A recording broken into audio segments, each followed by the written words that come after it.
Një mbret i asaj kohe, mbreti i Jemenit,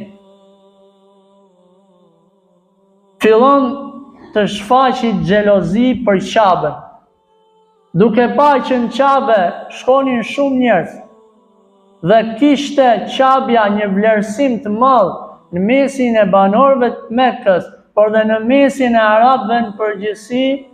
Ky person i krishterë, ky mbret, ndërton një kishë madhe. Ndërton një kishë madhe dhe gjigande. Për çfarë? Që njerëzit ta harrojnë Qabën dhe të shkojnë tek kisha e tij. Mirë po, kalojnë vitet dhe kisha s'po e merrte pozitën që e kishte Qabja. Atëherë ky person merr një vendim shumë të keq dhe shumë të rëndë. Ky person merr një vendim shumë të keq dhe shumë të rëndë. Cili është ky vendim? Prishja e Qabës. Merr vendim që të shkojë së bashku me ushtrinë e tij dhe ta prishi dhe ta rënoj Qabën. Dhe kështu mendonte që duke e prishur Qabën do t'i shkonte vlera kishës së ndërtuar.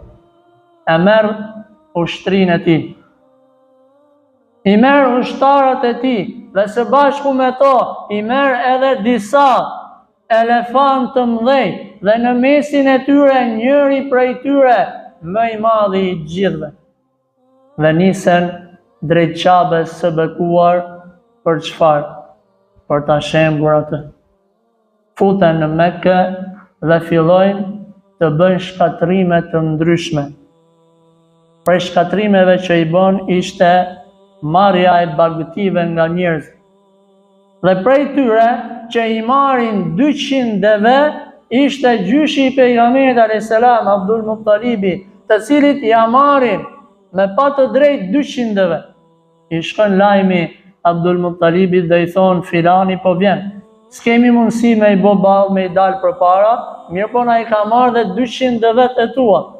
Dhe ky person niset që ta takoj këtë mbret zullumqar. I del para dhe i thot, kam ardhur se më ke marrë 200 devet e mia. Cila ishte përgjigja? I drejtohet ky mbret zullumqar dhe i thot, unë jam nis me shkatru Qabën, ti vjen edhe më lyp mu 200 devet e tua.